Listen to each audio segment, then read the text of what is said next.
Hello everyone, this is Suvarna and welcome to my YouTube channel medical destination. So इस channel पर मैं अलग अलग health related disease condition explain करती हूँ। तो इसमें से एक मोस्ट इंपॉर्टेंट टॉपिक है, वो है हाइपोक्सिया। हाइपोक्सिया ये एक मेडिकल वर्ड है। हाइपोक्सिया यानी कि लो ऑक्सीजन लेवल। तो आज हम लोग डिस्कस करने वाले हैं कि हाइपोक्सिया क्या है, देन इसके कॉजेस क्या है, कॉजेस यानी कि कारण क्या है, देन इसके सिम्टम्स क्या है, सिम्टम्स यानी कि लक्षण क्या है, डॉक्टर क्या इन्वेस्टिगेशन एडवाइस करते हैं, क्या ट्रीटमेंट एडवाइस करते हैं, और हम लोग घर पे कैसे प्रिवेंशन ले सकते हैं। इसकी पूरी जानकारी आज मैं इस वीडियो में देने वाली हूँ, तो ये वीडियो एंड तक जरूर देखना। हाइपोक्सिया ये एक बहुत कॉमन डिसीज कंडीशन है। हाइपोक्सिया यानी कि हमारे शरीर में जो ऑक्सीजन है, तो ये ऑक्सीजन की लेवल कम हो जाती है।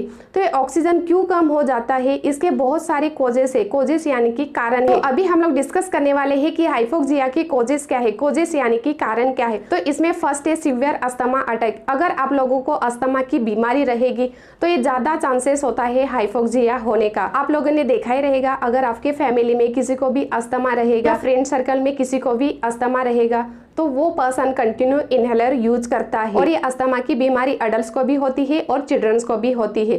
तो अस्थमा के वजह से भी हम लोगों को हाइपोक्सिया होता है। हाइपोक्सिया यानी कि हमारे शरीर में जो ऑक्सीजन लेवल है, तो ये ऑक्सीजन लेवल कम हो जाता है। देन सेकेंड है हमारे जो लंग्स है, लंग्स यानी कि जो फेफड़े है, तो इसमें जो एयरवे है, ये एयरवे नैरो रहेंगे, नैरो यानी कि छोटे रहेंगे, तो भी हम लोगों को हाइपोक्सिया होता है। हाइपोक्सिया यानी कि हमारे शरीर में ऑक्सीजन कम हो जाता है। अगर हमारे लंग्स में जो एयरवे है, तो ये एयरवे ही नैरो रहेंगे, नैरो यानी कि छोटे रहेंगे, तो अच्छे से सांस नहीं ले पाएंगे। और जो वेस्ट प्रोडक्ट है यानी कि कार्बन डाइऑक्साइड है, तो वो अच्छे से बाहर नहीं निकल पाएगा। तो इस वजह से भी हम लोगों को हाइपोक्सिया होने का चांसेस रहता है।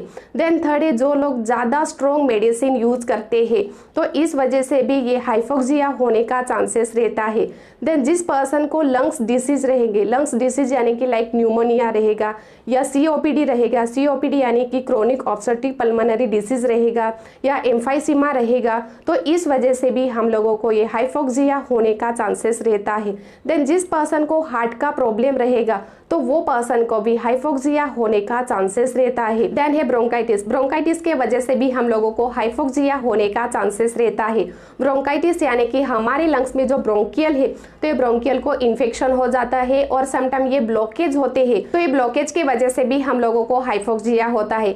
क्यों हाइपोक्सिया होता है? क्योंकि जो कार्बन डाइऑक्साइड है, जो वेस्ट है, तो ऐसा ही हमारे लंग्स में रहता है, हम लोग अच्छे से बाहर नहीं निकाल पाते हैं, और बाहर का जो ऑक्सीजन है, फ्रेश एयर है, ये हम लोग अच्छे से इनहेल नहीं कर पाते हैं। तो इस वजह से हम लोगों को ये हाइपोक्सिया होने का चांसेस रहता है। देन है पल्मोनरी एडिमा। पल्मोनरी एडिमा यानी कि हमारे लंग्स में एक्स्ट्रा फ्लूइड रहेगा, तो भी हम लोगों को ये हाइपोक्सिया होने का चांसेस रहता है। तो ये पल्मोनरी एडिमा कब होता है? अगर पेशेंट को कुछ हार्ट की बीमारी रहेगी या कुछ लंग्स की बीमारी रहेगी, तो ओपन सर्जरी हो जाती है। तो ये ओपन सर्जरी के वजह से समटाइम जो एक्स्ट्रा फ्लूइड है, तो ये अच्छे से बाहर नहीं निकाल पाता है, अच्छे से ड्रेन नहीं होता है, तो इस वजह से हम लोगों को पल्मोनरी एडिमा होने का चांसेस रहता है। देन लास्ट है, अगर आप लोगों को सीवियर एनीमिया रहेगा। सीवियर एनीमिया यानी कि हमारा जो हीमोग्लोबिन है, तो ये हीमोग्लोबिन बहुत ही लो रहेगा, 7 रहेगा, 6 रहेगा या 6 के नीचे रहेगा, तो हम लोगों को ज्यादा चांसेस रहता है हाइपोक्सिया होने का। क्यों हाइपोक्सिया होता है? क्योंकि हमारे शरीर में जो आरबीसी है, आरबीसी यानी कि रेड ब्लड सेल्स है, तो ये डिस्ट्रॉय हो जाते हैं। अगर हमारे शरीर में ब्लड ही नहीं रहेगा, तो हमारे जो टिश्यू है, तो ये टिश्यू को अच्छे से ऑक्सीजन और न्यूट्रिशन नहीं मिल पाएगा, और जो टिश्यू है, तो ये टिश्यू नेक्रोसिस हो जाते हैं। नेक्रोसिस यानी कि डेथ हो जाते हैं। तो एनीमिया की वजह से भी हम लोगों को हाइपोक्सिया होने का चांसेस रहता है। तो ये थे हाइपोक्सिया के कॉजेस यानी कि कारण। अभी हम लोग डिस्कस करने वाले हैं कि हाइपोक्सिया के सिम्टम्स क्या है। सिम्टम्स यानी कि लक्षण क्या है। तो इसमें फर्स्ट है हम लोगों को कफ होते हैं, कफ यानी कि खांसी होती है, और हमारे जो हार्ट बीट है, तो ये हार्ट बीट अब नॉर्मल हो जाते हैं, समटाइम बहुत फास्ट हो जाते हैं और समटाइम बहुत लो हो जाते हैं। देन है रैपिड ब्रीथिंग होती है, यानी कि जब हम लोग सांस लेते हैं, तो ये बहुत फास्ट हो जाता है। देन है ब्रीथिंग डिफिकल्टी होती है। ब्रीथिंग डिफिकल्टी यानी कि सांस लेने के लिए प्रॉब्लम होता है। देन स्वेटिंग होती है, स्वेटिंग यानी कि पसीना आता है। देन स्वीजिंग साउंड आता है, और लो ऑक्सीजन के वजह से हमारे जो नेल्स है, देन लिप्स है और लेग के जो टॉय है, तो ये ब्लूइश कलर के हो जाते हैं। देन हमारे जो टिश्यू है तो ये टिश्यू नेक्रोसिस हो जाते हैं, नेक्रोसिस यानी कि डेथ हो जाते हैं। अगर आप लोगों को इसमें से कौन सा भी लक्षण दिखाई देता है तो इमीडिएटली डॉक्टर के पास जाके दिखाना बहुत जरूरी है, क्योंकि ये एक क्रिटिकल कंडीशन है। तो अभी हम लोग डिस्कस करने वाले हैं कि डॉक्टर क्या इन्वेस्टिगेशन एडवाइस करते हैं। आप लोग हॉस्पिटल में जाते हैं, आप लोगों को बहुत ब्रीथिंग डिफिकल्टी होती है, देन बहुत स्वेटिंग है और आप लोगों का जो ऑक्सीजन लेवल है तो ये बहुत कम है, तो डॉक्टर इमीडिएटली ऑक्सीजन स्टार्ट करते हैं।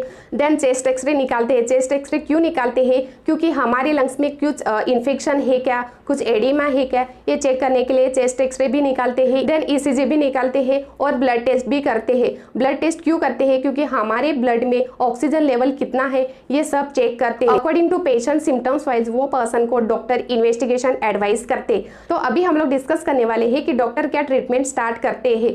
फर्स्ट तो आप लोग को बहुत ब्रीथिंग डिफिकल्टी होती है तो इमीडिएटली डॉक्टर नेजल थ्रू या माउथ थ्रू ऑक्सीजन स्टार्ट करते हैं। देन आप लोगों का जो सैचुरेशन है ये मेंटेन करते हैं। Then mouth through inhaler start करते हैं। देन स्टेरॉइड मेडिसिन भी स्टार्ट करते हैं। स्टेरॉइड मेडिसिन क्यों स्टार्ट करते हैं? क्योंकि हम लोगों को ब्रीथिंग डिफिकल्टी होती है, तो ये ब्रीथिंग डिफिकल्टी कम करने के लिए स्टेरॉइड मेडिसिन भी स्टार्ट करते हैं। हमारे जो लंग्स है तो ये लंग्स को कुछ इन्फेक्शन रहेगा तो डॉक्टर एंटीबायोटिक मेडिसिन स्टार्ट करते हैं। देन पेशेंट की कंडीशन बहुत ही क्रिटिकल रहेगी तो समटाइम पेशेंट को वेंटिलेटर पर रखते। वेंटिलेटर ये एक मशीन है, मशीन थ्रू हम लोगों को ऑक्सीजन प्रोवाइड करते हैं, इसलिए डॉक्टर पेशेंट को वेंटिलेटर पर रखते हैं। अभी लास्ट हम लोग डिस्कस करने वाले हैं प्रिवेंशन। अगर आप लोगों को हाइपोक्सिया है तो आप लोग क्या प्रिवेंशन ले सकते हैं। इसमें फर्स्ट है, जो लोग ज़्यादा स्मोकिंग करते हैं तो स्मोकिंग अवॉइड करना बहुत ज़रूरी है। Then daily deep breath exercise भी करना बहुत ज़रूरी है। देन जितना होता है उतना डेली हेल्दी फूड लेना बहुत ज़रूरी है। देन जिस पर्सन को एनीमिया रहेगा तो डॉक्टर के पास जाके प्रॉपर ट्रीटमेंट लेना बहुत ज़रूरी है। अगर आप लोग को अस्थमा की हिस्ट्री है तो डॉक्टर ने जो भी मेडिसिन एडवाइस किया है तो टाइम टू टाइम फॉलो करना बहुत ज़रूरी है। और अगर आप लोग को बहुत ही ब्रीथिंग डिफिकल्टी है तो इमीडिएटली डॉक्टर के पास जाके प्रॉपर ट्रीटमेंट लेना बहुत जरूरी है। देन प्रॉपर रेस्ट लेना भी बहुत जरूरी है। तो ये था आज का टॉपिक हाइपोक्सिया। अगर आपको ये जानकारी अच्छी लगी तो ये मेरा वीडियो शेयर करो, लाइक करो और सब्सक्राइब करना मत भूलो। Thank you.